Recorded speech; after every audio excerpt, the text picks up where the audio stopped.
Halo semua, Ya, shalom. Halo, Ya, puji shalom Pak Tuhan. David. halo Shalom. Pak David. Puji Tuhan, em, saya boleh ada kembali di Indonesia dengan selamat bersama istri sebetulnya. Tapi kali ini dia nggak bisa ikut karena kemarin baru dari Jakarta juga kecapean. Jadi, em, tapi saya terus kontak dia gimana kabarnya. Jadi ya sekarang ada di Tasikmalaya gitu. Ya, baik, karena terlambat dan juga waktunya sudah jalan terus, saya akan masuk dalam firman Tuhan ya. Ya Pak, Oke, ya. baik. Nah, kali ini saya mau sampaikan satu tema firman Tuhan yang berjudul Carry Your Cross Until the End.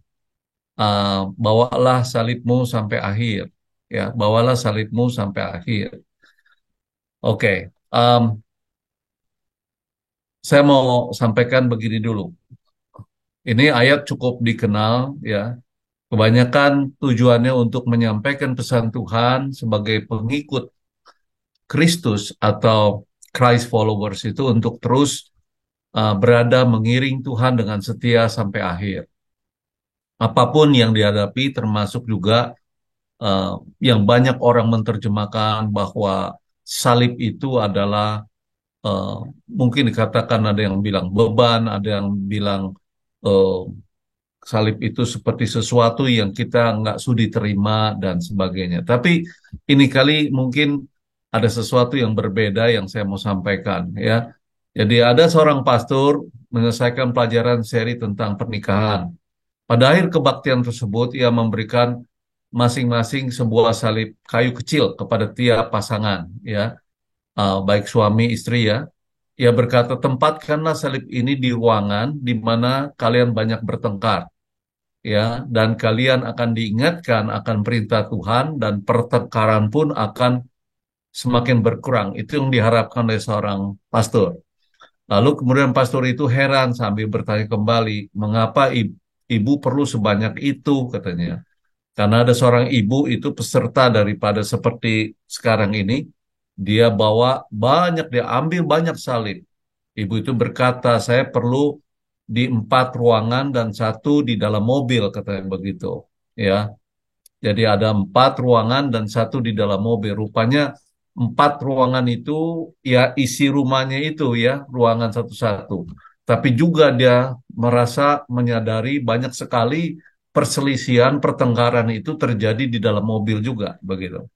Nah, saudara kalau melihat dalam Markus 8 ayat 34, dikatakan di sana lalu Yesus memanggil orang banyak dan murid-muridnya dan berkata kepada mereka, setiap orang dikatakan yang mau mengikut aku, ya harus menyangkal dirinya, memikul salibnya, dan mengikut aku.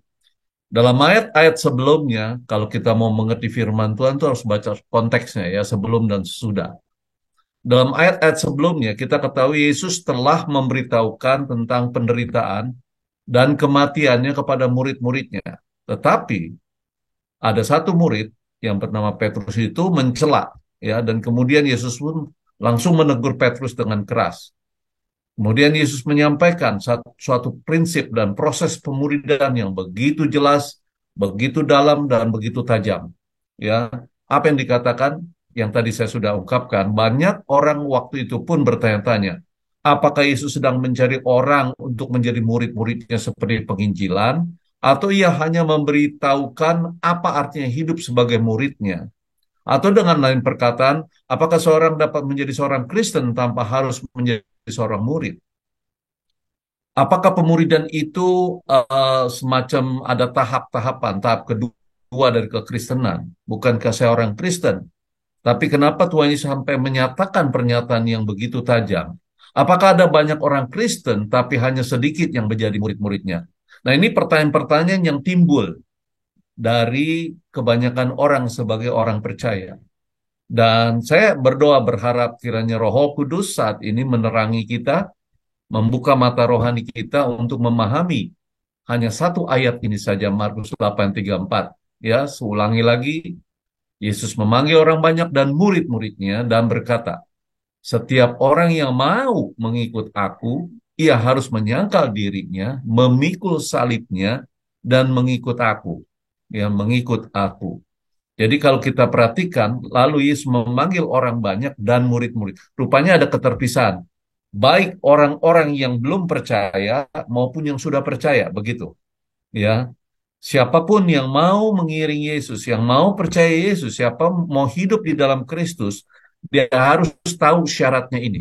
Ya, rupanya tiga langkah untuk menjadi pengikut Kristus atau Christ followers. Yang pertama, barang siapa yang ingin mengikut Yesus dikatakan, ya, dan kita lihat di sini bahwa ia harus menyangkal dirinya. Perhatikan, Tuhan tidak katakan ia harus membenci dirinya atau ia harus merusak dirinya seperti kebanyakan orang menyalahartikan kalau dibilang menyangkal dirinya ya dirusakin aja tubuhnya. Itu ada kepercayaan seperti itu untuk membatasi gerakan tubuh atau keinginan tubuh, kedagingan ini. Makanya dengan puasa, ini salah ya tujuan puasanya. Dengan merusak diri, menderita, menderitakan diri dan sebagainya. Ya, jadi bahkan ia harus membinasakan dirinya, seperti yang terjadi di Filipina. Ya, satu kali saya melihat mereka itu kalau Saban Jumat Agung atau mau Paskah itu selalu ada upacara yang seperti pawai begitu.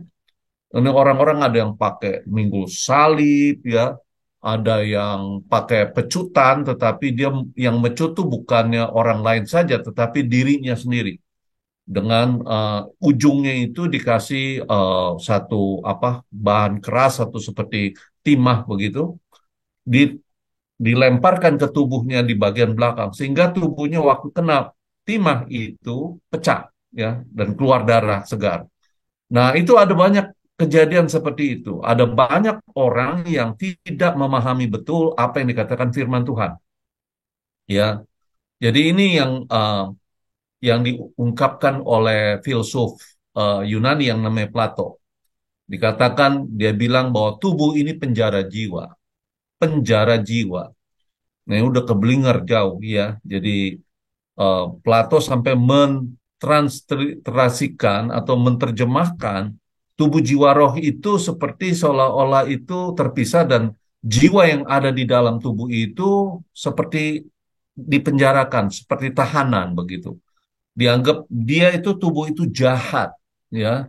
Jadi membebaskan jiwa itu maka tubuh itu harus dihancurkan. Nah, hari ini kalau kita melihat banyak sekali kejahatan di dunia ini disebabkan oleh roh yang sifatnya baik, ya itu telah dibelenggu oleh tubuh yang jahat sehingga roh yang yang ada di dalamnya tidak berdaya lagi. Itu maksud mereka.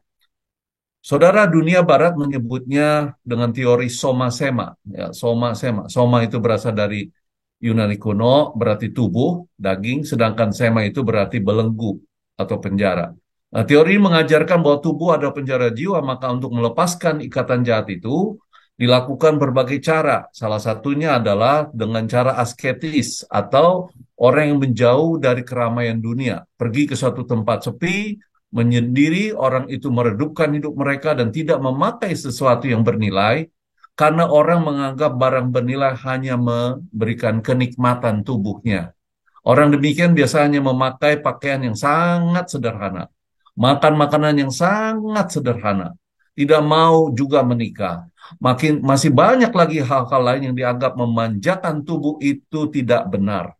Itu menurut pendapat filsuf ini. Ternyata di dunia modern ini, sebagian orang berpikir asketis, artinya orang tidak mau menggunakan segala sesuatu yang berbau teknologi, karena mereka itu beranggapan semua produk yang berbau teknologi modern ini dosa, katakan begitu. Karena semua itu sifatnya hanya memberikan kenikmatan pada tubuh. Saya masih teringat kalau ajaran-ajaran seperti ini seperti Pentakosta 50 tahun yang lalu, gitu ya. Kedua, orang menganiaya tubuhnya sendiri, tubuh dianggap telah mencengkram roh, maka satu-satunya cara supaya mereka terbebas dari penjara jiwa tersebut ialah dengan menghancurkan tubuhnya sendiri. supaya jiwanya itu bisa lepas. Begitu. Dan konsep ini muncul di dunia modern yang kita kenal dengan teori ini supaya jangan kaget, yang sekarang ada di Indonesia, diimpor dari Amerika dan kemana-mana seluruh dunia, namanya teori New Age Movement, ya, atau pergerakan zaman baru, seperti itu. Konsep New Age ini memaparkan bahwa tubuh adalah penjara jiwa, dapat dilepaskan secara mistis, out of the body experience, seperti itu. Suatu pengalaman di mana roh itu dapat keluar dari tubuh. Hati-hati saudara, ini merupakan salah satu cara setan untuk mempermainkan manusia. Ketika manusia berhasil melepaskan rohnya dari tubuh, maka orang yang merasa diri sudah rohani. Merasa seperti itu, sudah rohani. Sehingga tidak heran banyak ramalan, nubuatan-nubuatan palsu. Tapi bukan semua itu yang Tuhan Yesus maksudkan. Itu sudah keblinger sekali lagi. Teologianya sudah teologi yang ngawur. Ya, oleh sebab itu mereka merasa bahwa Alkitab itu kurang cukup, tidak cukup. Jadi masih banyak tambahan ramalan-ramalan atau istilahnya nubuatan-nubuatan baru seperti itu. Nah, saya terus terang orangnya salah satu yang tidak setuju. Dalam konteks ini Tuhan Yesus melanjuti apa yang ia nyatakan dalam Markus 1 ayat 15. Ya, bahwa untuk mengikuti dia pentingnya bertobat. Itu nomor satu. Percaya kepadanya. Dan selanjutnya orang percaya itu harus mengerti apa arti menyangkal diri, memikul salib, dan mengikut Kristus. Semua perhatikan saudara kata kerja. Ya, dalam bentuk, kalau boleh saya sebutkan sedikit agak dalam, auris imperatif. Artinya bentuk perintah yang tidak bisa ditawar-tawar. Ya, itu yang dari Tuhan. Berlangsung terus-menerus. Itu kata kerjanya. Berlangsung terus-menerus selama hidupnya di dunia sebagai orang percaya. Yang pertama, menyangkali diri. Di sini berarti no selfish interest, ya, atau earthly securities. Tidak ada minat atau ketertarikan pada keinginan diri sendiri lagi dan jaminan-jaminan keamanan, kenyamanan secara duniawi. Begitu. Ini diungkapkan dari kata menyangkali diri. Karena itu bertentangan dengan nafsu kedagingan kita. Yaitu yang diungkapkan oleh Paulus sendiri dalam surat kirimannya bahwa apa yang aku tidak suka malah aku kerjakan, yang suka malah tidak dikerjakan. Artinya sesuai dengan firman Tuhan. Jadi tidak bermaksud untuk menyangkali kepribadiannya. Tetap kepribadiannya. Ada harus mati syahid atau merusak diri, tapi beralih dari pemujaan pada diri sendiri dan setiap usaha yang selalu berorientasi pada kepentingan pada diri sendiri. Umumnya, orang-orang seperti ini menjadi sombong. Angkuh. Ada yang bilang, angkuh rohani itu orang. Ya, memandang orang lain rendah. Ya, merasa bahwa dia ini kelas 6, kamu tuh kelas 1, seperti itu. Ya. Nah, ini ciri-ciri orang yang seperti ini, saudara. Ya. Jadi kita lihat tidak lagi bukan hanya memandang orang lain rendah, tetapi tidak memikirkan apalagi membantu orang lain. Apalagi pekerjaan Tuhan. Merasa levelnya, itu bukan level saya. Ya, biar orang lain saja yang kerjakan. Saya ini levelnya sudah top. Ya, jadi saya ini level doktor lah. Saya udah level, ya pokoknya yang kecil-kecil udah nggak, bukan saya lagi. Ya, jadi kita lihat orang percaya pun bisa tersesat dalam pemikiran ini seperti contoh murid-murid Tuhan Yesus yang bertengkar, mempersoalkan siapa yang terbesar di antara mereka. Belum lagi ibu atau mama Sibelius yang minta sama Tuhan Yesus agar anak-anaknya seperti Yohanes dan Yakobus itu bisa duduk di sebelah kanan dan kiri dari Tuhan Yesus nanti di sorga. Ya, itu yang pertama, saudara. Lalu yang kedua, pikulah salibmu. Ayat ini tidak mengatakan pikulah salib Tuhan Yesus, tidak. Perhatikan kata-kata ini. Pikulah salibmu. Your cross, not Christ cross. Bukannya salibnya Kristus, tapi yo punya salib. Tidak ada seorang pun dari menyangka dirinya langsung mengikut Yesus. Ia harus melewati tahap kedua, yaitu memikul salibnya dulu. Memikul salib di sini bukanlah suatu seperti perumpamaan atau metafora orang Yahudi, tapi lebih diartikan kepada penguasaan Roma waktu itu di daerah Palestina. Ya, orang yang memikul salibnya berarti penundukan ketaatan dirinya kepada pemerintahan Roma.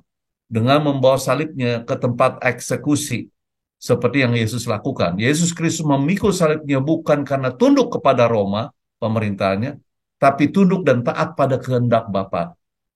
Dengan demikian memikul salib pengertian di sini mempunyai sifat apa?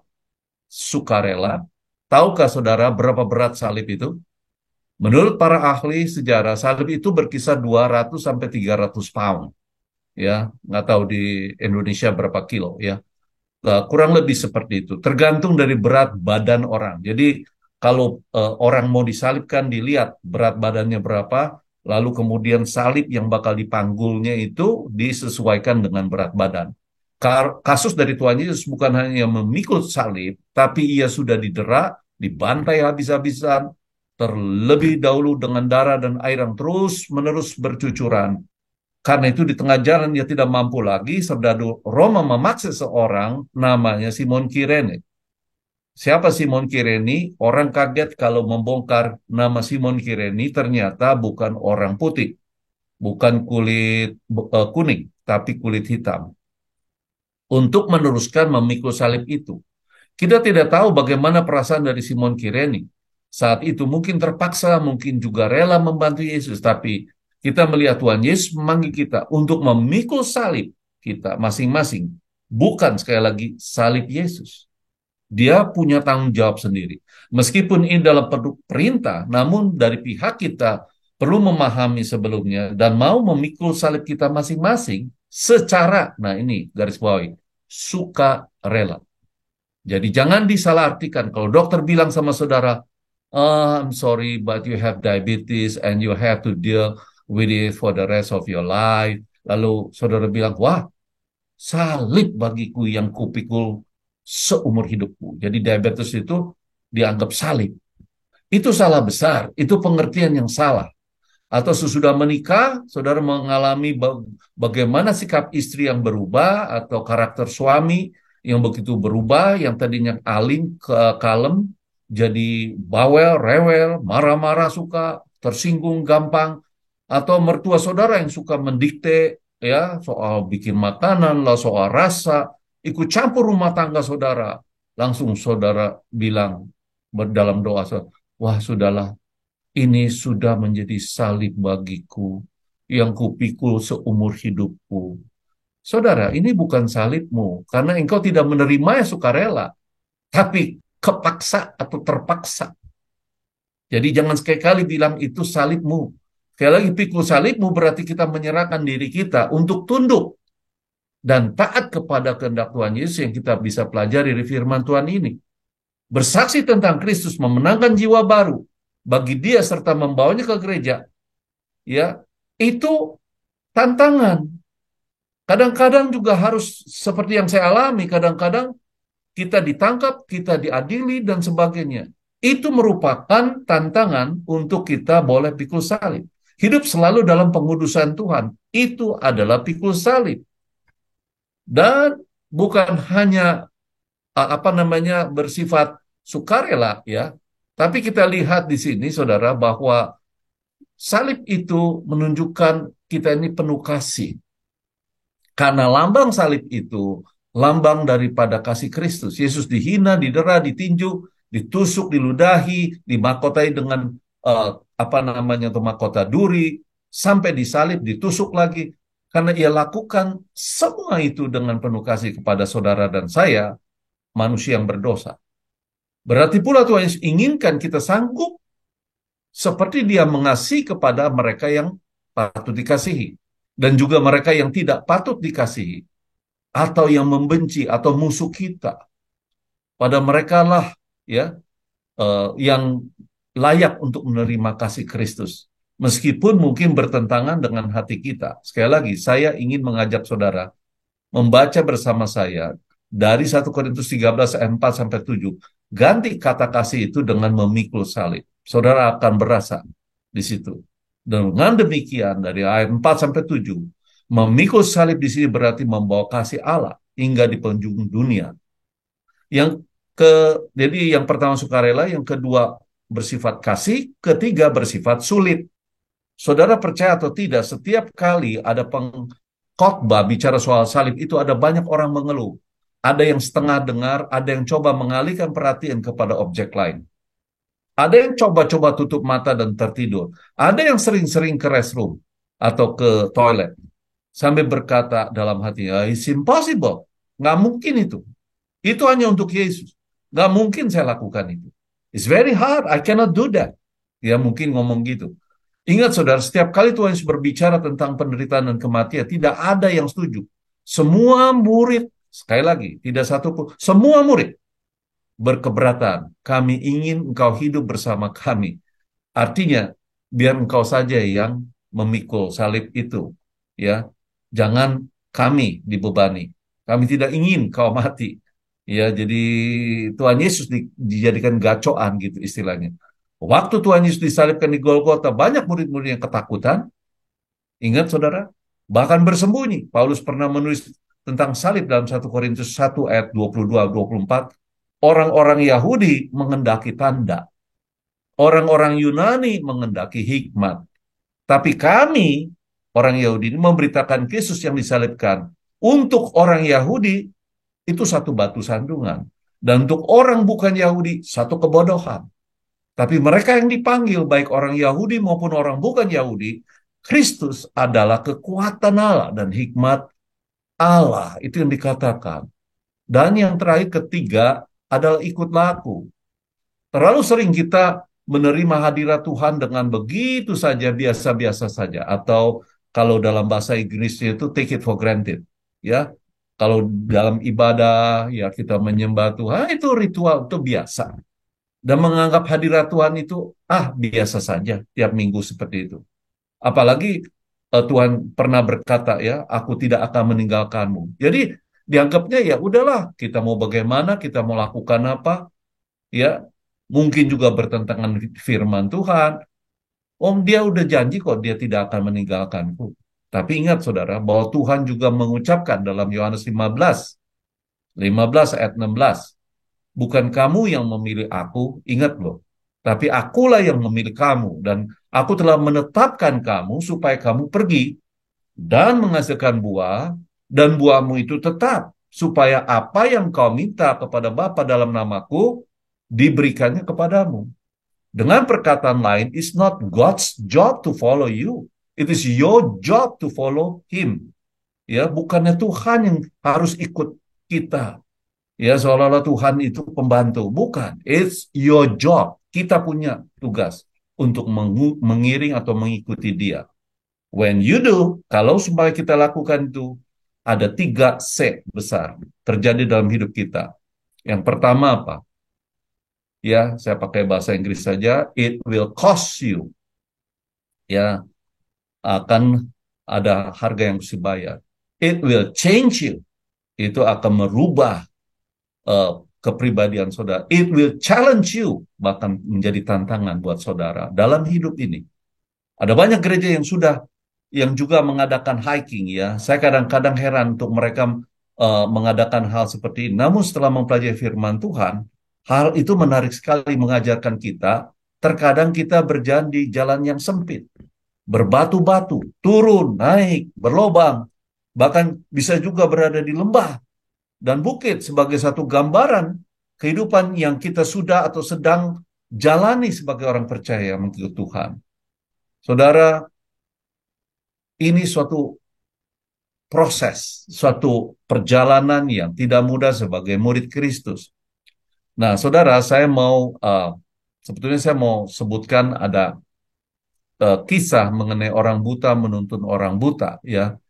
Tapi di sini saya lebih cenderung bicara soal pribadi saya, ya. Yang lalu, saya kira saya sudah ceritakan bagaimana saya itu mengalami turbulence atau goncangan di dalam hidup saya dan pelayanan saya, panggilan saya sebagai hamba Tuhan. Saya awalnya mungkin saya ringkaskan saja menolak. Saya menolak ya kalau Tuhan itu mengizinkan apa yang terjadi dalam hidup saya. Dimulai dari istri saya yang mengalami goncangan yang luar biasa. Secara keturunan dia tidak ada penyakit itu yang namanya multiple sclerosis. Secara genetik itu nggak ada, secara bakteri nggak ditemukan, secara virus tidak ditemukan. Dan memang waktu saya konsultasi dengan para dokter ahli di sana di Amerika, orang Yahudi yang punya gelar doktor, ya, khusus bicara yang membahas mengenai penyakit autoimun ini, mereka nggak bisa temukan dan mereka nggak berani katakan bahwa ini kejadian karena itu nggak ada. Artinya mereka masih terus meneliti, mereka terus mencari. Terlalu sering saya ditanyakan setiap kali saya keluar kota atau ke luar negeri, orang selalu bertanya. Saya tuh nggak mau cerita kalau di depan istri karena dia itu seperti pukulan buat dia. Rasa malu terhadap dia. Ya, seolah-olah tuh gimana ya, dia saya diizinkan memiliki penyakit ini. Sampai kan ada 3 tahap ya, saudara. Yang pertama itu tahap penolakan, totally ditolak. Saya ini masih sehat. Saya ini terlibat dalam pekerjaan Tuhan. Saya ini pemain keyboard. Saya ini WL. Saya ini singer. Saya ini pemimpin paduan suara. And so on, and so on. Itu yang dia lakukan. Tidak ada pertanyaan tentang itu. Dan keluarga juga tahu bahwa dia tuh aktif sekali di gereja. Ya, terlibat. Dia tahu kalau suaminya itu pendeta dan bagaimana caranya mendampingi pendeta, membantu di dalam pelayanan-pelayanan khusus itu. Oh, luar biasa, saudara. Kalau saya ingat ini kembali, saya sedih. Terus terang, ya. Tapi ini saya mengingat bahwa ini adalah khotbah untuk Pak Sutri. Jadi saya harus sampaikan pada saudara pengalaman saya. Dan saya berdoa dalam nama Tuhan Yesus, jangan sampai terjadi dalam hidup saudara. Ini yang saya alami cukuplah sudah. Ya, jadi artinya dia menolak awalnya. Berapa tahun, sekarang udah berapa ya, anniversary yang keberapa ya? Bukan pernikahan, tapi anniversary dari penyakitnya itu dari tahun 2011, 10. Sudah 13 tahun kami jalani berdua. Sekali lagi saya kata berdua. Kenapa demikian? Karena dia tidak bisa lepas saya.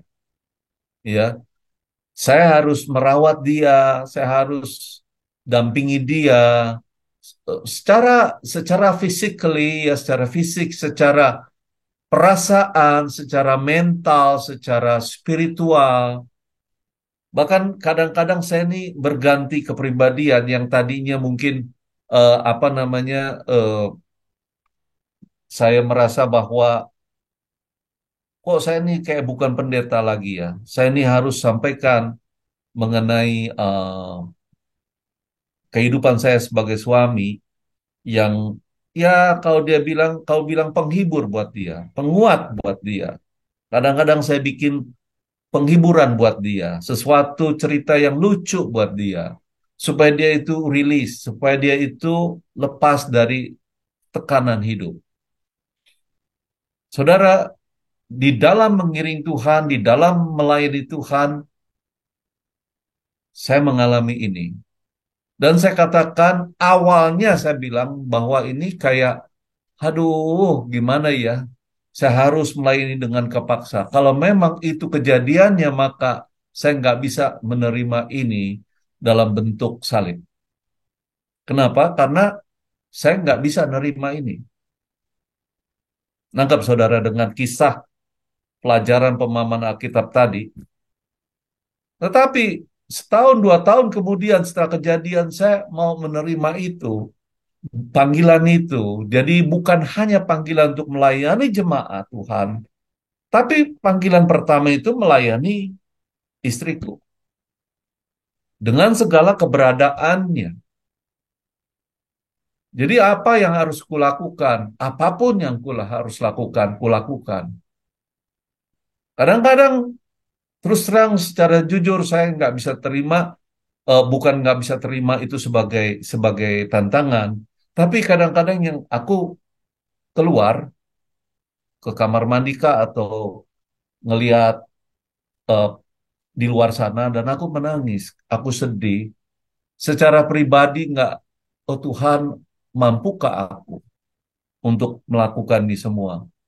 Kayaknya kok sangat berat begitu. Ya, aku hidup seolah-olah aku di hidup sendiri. Tapi justru dia selalu berdampingan dengan saya dan selalu kita bercengkrama dan sebagainya. Kalau saudara bertanya apakah ada slack atau ketersinggungan, ya ada. Saya harus akui itu manusiawi. Jadi ada slack-slack sedikit, it's okay. Selama nilai kasih itu yang tadi saya katakan tidak berkurang, ya. Nilai kasih itu tidak berkurang, kesediaan saya secara sukarela itu tidak berkurang. Jadi itu yang saya harus jalani. Jadi kalau saya ingat kepada ayat ini, maka saya ingat kembali bahwa saya harus jalani sampai akhir. Saudara tahu, saudara pikir saya sehat, kelihatannya sehat, ya puji Tuhan. Tapi sebetulnya tubuh saya juga nggak sehat, saudara. Dan saya coba mengimbanginya dengan cara berolahraga dan sebagainya, tapi memang tubuhnya udah istilahnya tinggal sepotong, di dalam tubuhnya sudah porak-poranda oleh dokter, dioperasi berkali-kali, usus diambil, lalu apalagi diambil, gallbladder diambil, itu empedu, apalagi usus besar diambil dan sebagainya. Jadi kalau saya melihat ya, sekarang terus diteropong. Ini sebentar nih pulang ke Amerika sudah disediakan alat dan dokter bilang, you harus jalani apa kolonoskopi. Aduh, saya bilang kolonoskopi lagi nih. Kalau kolonoskopi itu dari bawah, saudara, masuk ke dalam, diperiksa semua. Karena dia bilang kalau ngelihat indikasinya gini, gini, gini, wah, you harus dicek. Jangan nunggu sampai nanti 2026, di mana masanya memang seharusnya periksa lagi 2026. Tidak, nggak apa-apa periksa sekarang. Jadi kesimpulannya tubuh saya itu sebetulnya kelihatannya memang kelihatannya dan saya memuji Tuhan sehat. Tapi sebetulnya saya tahan dan tabah aja. Saya ini umur udah hampir 70 tahun dan artinya kekuatan saya berkurang, saudara. Tidak seperti saudara-saudara mungkin ada juga yang lebih tua dari saya. Tapi saya jalanin itu semua, saudara. Sekali lagi, tidak ada satu kepaksaan di dalam hidup saya. Kalau memang Tuhan tempatkan itu, saya harus menyangkali diri, saya harus jalani. Tidak mencari kepentingan diri sendiri, menyukakan diri sendiri, tetapi hidup sebagaimana yang Tuhan kehendaki, hidup berdampingan dengan Dia. Di satu pihak, saya harus nyatakan itu dalam perbuatan, di lain pihak, saya harus mengurus diri sendiri.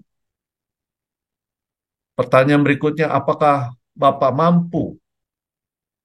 Ya, saya akan jawab, saya akan kerjakan itu sampai akhir. Sampai saya sudah tidak bertenaga lagi. Karena itu yang dia mau. Apa yang dia mau? Dia nggak mau dilayani sama yang lain. Sekarang nih dia juga menunggu saya. Dia selalu bilang tidak yang lain. Orang tua pun tidak. Lalu siapa? Kalau saya tak kalah saya pelayanan. Yuk, jadi sangat mengharapkan saya. Kehadiran, bukan hanya merawat dia, tapi kehadiran saya. Jadi kemanapun saya pergi, dia selalu ada. Saudara, em, ingat bahwa bukan hanya itu ya, saya ngurusin tentang diri saya, tentang dia. Sehari-hari saya harus berubah, nggak seperti dulu ya. Dia misalkan suka masak, dia suka bikin sesuatu makanan, tetapi kali ini nggak bisa lagi karena tangannya cuma satu. Dan yang lakukan tuh saya juga, cuma nggak masuk MCI aja. ya Master Chef Indonesia. Tapi saya lakukan itu untuk kepentingan kami. Jadi bukan karena sok-sokan atau apa. Saya harus jalanin. Apa yang bisa saya lakukan, saya jalanin. Ngerjain apa? Ya udah, kerjain aja. Dengan sukarela, jangan kepaksa. Saya nggak tahu dalam kehidupan saudara masing-masing ya, sebagai pasangan suami istri, baru berapa tahun, sudah geger, sudah ribut. Selisih pendapat, ribut. Kalau terus-menerus, udah ada indikasi mau cerai. Ya, apa artinya pernikahan? Sementara ada banyak anak-anak cucu, misalkan yang memperhatikan hidup saudara sebagai figur yang bisa memberi contoh. Jangan karena berbeda pendapat, jangan karena berbeda perkataan, kehendak, lalu kemudian mau bubar. Karena sudah dicontohi, ada banyak hamba Tuhan juga yang saya sedih harus bercerai dan kawin lagi dengan yang lain. Ditanya alasannya sangat sepele. Saya bilang bagaimana dia bisa menyampaikan khotbah, menyampaikan pelajaran khusus pernikahan kalau dia punya kasus seperti itu. Impossible, nggak mungkin. Bagaimana dia bisa menjadi counselor kepada mereka pasangan-pasangan yang mau menikah? Impossible, tidak mungkin. Kita bisa lihat perilaku kehidupannya, kita bisa mempelajari karakternya. Saya tidak lagi menyinggung dan merasa bahwa diri saya hebat, lebih hebat dari hamba-hamba Tuhan lain, tidak. Tapi saya merasakan bahwa di dalam dunia, dalam mengiring Kristus itu, jangan menganggap segala sesuatu tuh mulus, lancar, ya. Mungkin bagi mereka yang nggak menikah. Tapi kan firman Tuhan udah jelas bahwa kita ini harus menikah, harus punya anak dan sebagainya. Itu udah difirmankan. Tinggal sekarang bagaimana membentuk pasangan suami istri, bagaimana membentuk keluarga yang bisa menjadi model, bisa mungkin beda-beda, nggak harus sama, tapi menjadi patron bagi anak-anak kita, bagi jemaat kita. Kemana saya pergi selalu ada yang ngomong, ah si itu mah begini, begini, begini, keluarganya begini, begini. Sedih saya dengarnya. Saya bilang belum ngerasain apa yang saya rasakan. Dia udah habis-habisan, saya udah habis-habisan secara kesehatan. Ya, tapi beda pendapat ada, jangan dibilang tidak ada. Slack ada, tapi saya harus bisa merangkul dia lagi. Satu kata, tak kala saudara itu bersalah atau dia bersalah, mampukah saudara bilang, sorry, maaf, saya bersalah. Maaf, saya bersalah. Maafkan kata-kata saya. Maafkan sikap saya. Saudara, di sana, di Amerika itu, sedikit saja tersinggung itu udah bilang maaf. Nggak ada yang namanya harga diri atau rasa bangga diri, merasa hebat dan lebih pintar dan sebagainya. Nggak ada, saudara. Kalau memang itu masyarakat umum ya. Kalau memang sudah istilahnya nyenggol sedikit ya udah, sorry. Saya berapa kali ngadepin di sini, baru tadi mau masuknya kamar ini, di Slack sama orang lain. Ya, saya bilang maaf. Bukan maaf, saya duluan, enggak. Maaf. Saya tanya dulu orang yang sedang berdiri di depan saya, apakah you lagi ngantri? Ini ini komunikasi umum. Kalau memang you lagi ngantri, nggak apa-apa saya di belakang. Saya ngantri. Jangan hanya untuk kepentingan diri sendiri, lalu kemudian membenarkan diri sendiri, mengorbankan perasaan orang lain. Saya kira itu tidak benar. Begitu pula hubungan dan kehidupan suami istri. Ya, belajar, ucapkan maaf kalau memang salah. Enggak kok, itu enggak menurunkan harga diri kok. Memang salah gitu. Dari situ istri juga menghargai, suami juga menghargai, anak pun menghargai. Belajar dari ungkapan-ungkapan itu. Ya, Oke, sampai di situ uh, saya mau sampaikan, saya nggak bisa detail sekali karena saya terlalu emosional kalau saya cerita kehidupan pribadi lepas pribadi ya khususnya apa yang saya hadapi sekarang ini. Saya sebagai hamba Tuhan tapi seringkali juga kayaknya kok saya agak sulit untuk ini geraknya, ini gerak ini dan sebagainya. Tapi Tuhan kasih hikmat apa yang mesti saya lakukan. Itu aja. Amin. Tuhan berkati saudara sekalian. Silakan kalau ada yang mau bertanya. Amin. Terima kasih Pak David buat Makasih. sharingnya. Kita kasih beberapa pertanyaan aja mungkin ya. Ada yang mau bertanya dari Bapak Ibu?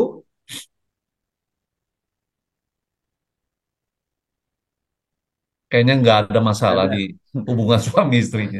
Saya punya Banyak Pak, cuman Hah? ya, banyak pasti, tapi belum ada yang berani open dulu.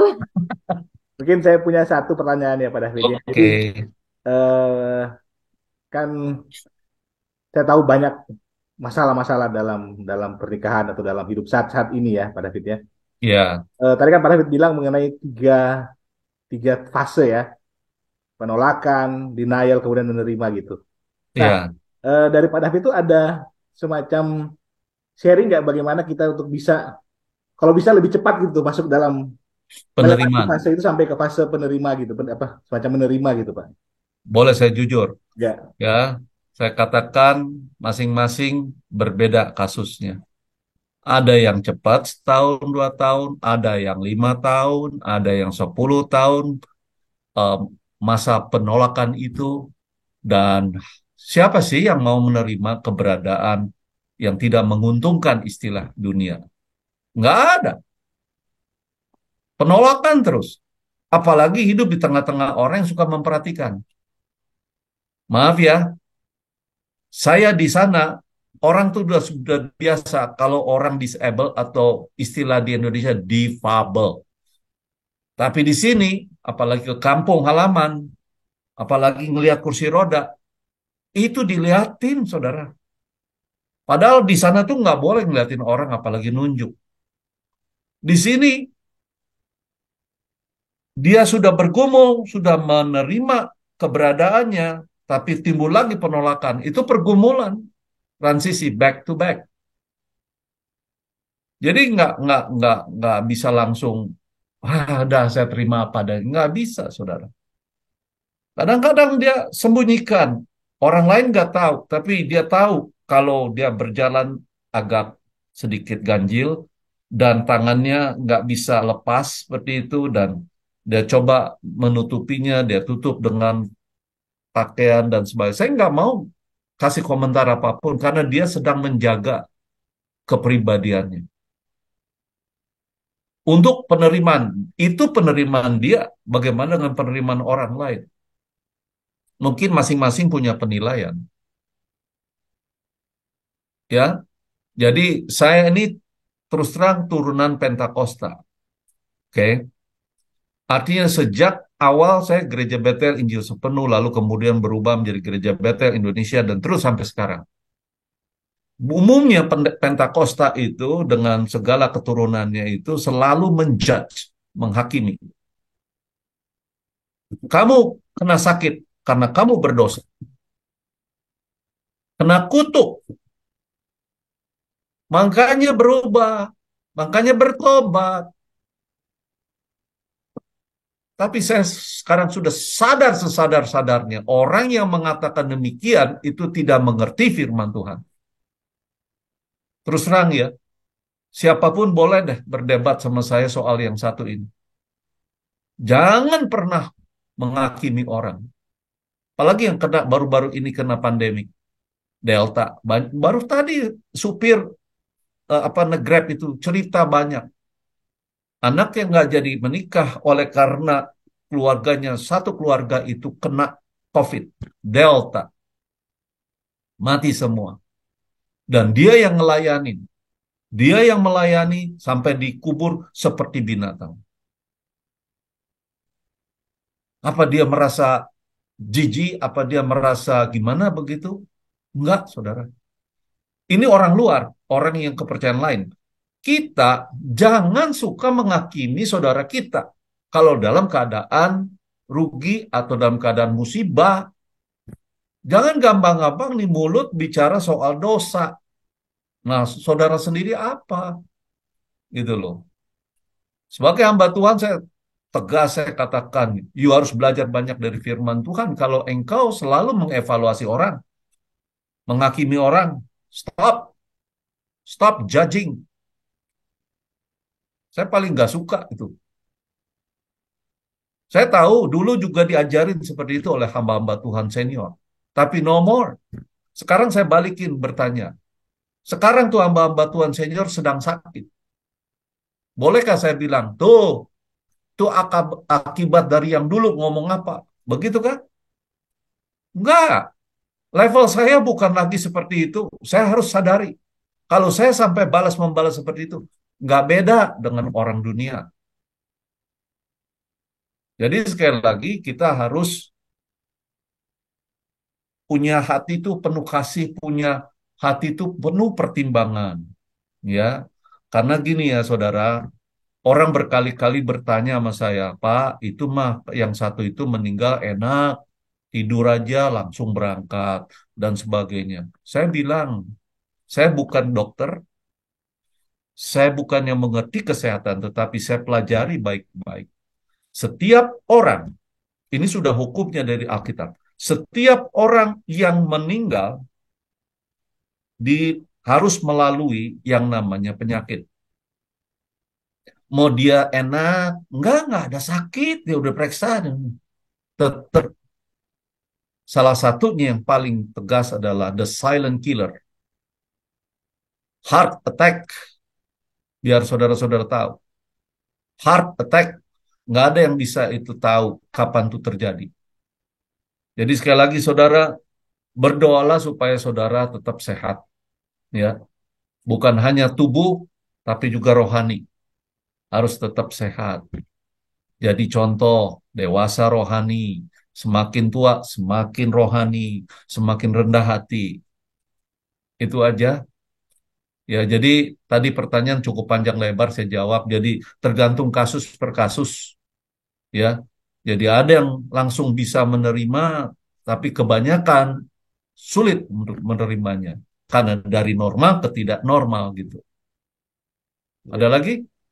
ya apalagi kan kalau anak Tuhan ya merasa sudah saya sudah bikin ini, saya sudah pelayani ini, saya sudah ini, tapi tetap Tuhan masih mengizinkan Ya, adanya badai kayak seperti tadi di khotbah tadi. Masih ya. ada badai yang diizinkan gitu. Apa yang dialami oleh Paulus? Coba baca firman Tuhan dengan seksama, dengan baik, teliti. Paulus tuh apa kurangnya dalam pelayanan? Sampai dia buat surat kiriman 13. Dia mengalami seperti yang orang rasul yang lain mengalami, bahkan lebih daripada mereka. Penderitaan lepas penderitaan. Ya, lebih dari Petrus saya kira. Dia mati syahid akhirnya dipenggal kepalanya.